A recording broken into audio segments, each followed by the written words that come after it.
না, এটা তো রাজ চক্রবর্তীর সিগনেচার। রাজ চক্রবর্তী ছোট কিছু ভাবতে পারে না, ও অনেক বড় মনের মানুষ তো, সবকিছু বড় বড় ভাবে। আমাকে কালকে 50 ফিটের বানিয়ে দিয়েছিল পোস্টারে।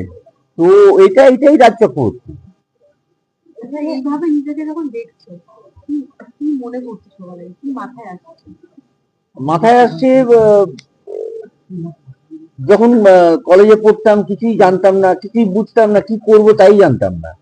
তো আজকে এসে নিজের একটা 50 ফিটের পোস্টার দেখে তো ভালোই লাগছে, মানে অবাক হচ্ছি আর কি। এখানে কি মিম বানানোর মতন অনেক ডায়লগই আছে, তাহলে হচ্ছে বলতে 26 অনিমেষ দত্ত এবং শবর দাশগুপ্ত নিয়ে এমন এমন মিম বেরিয়েছে বাজারে, যেটা কাহানির পরে বব বিশ্বাস নিয়ে বেরিয়েছিল।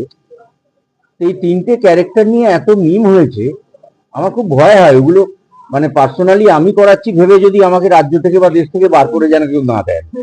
যেহেতু এই সিরিজটার মধ্যে ইনডিরেক্টলি বা ডিরেক্টলি একটা মানে একটুখানি রয়েছে, খোঁচা দেওয়া রয়েছে, এখানে ভাষায় বলি খোঁচা দেওয়া রয়েছে। তো সেটাতে কখনো মনে হয় যে মানে যেটা তুমি বললে যে বাইরে বেরিয়ে যদি কেউ ভাবে যে আমি করছি কিনা, এটা ভয়টা কখনো কাজ করে না? না না, করে না, মজার ছলে বললাম।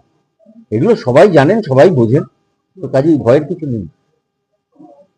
নতুন কিছু অ্যাকশন কিছু করতে হচ্ছে বোধ আগের সবটাই নতুন, এটা নতুন গল্প, নতুন সিকোয়েন্স, নতুন ট্রিটমেন্ট, সবটাই নতুন। শুধু অনিমেষ দত্ত পুরনো ক্যারেক্টার, কিন্তু সেটাও নতুন ভাবেই আসছে এখানে। তার কারণ হচ্ছে ব্লাস্টের পরে সে তো হসপিটালাইজ ছিল, তারপর ধীরে ধীরে কি করে আবার সেই পুরনো অনিমেষ দত্ত হয়ে উঠলো, সেটাই নতুন। না, হেয়ার কাটটা আগেরটাতে একই ছিল। আর নতুন করে কি পেলে এই ক্যারেক্টারটা? নতুন করে নতুন অনেক মুখ এবং অভিনেতা অভিনেত্রী পেলাম, যাদের দিকে অবাক হয়েছে। যিনি স্টেজের উপর ওইটুকুনি একটা মেয়ে, ওই যে কি অভিনয় করেছে, ওটা না দেখলে বিশ্বাস করা যাবে। Thank you.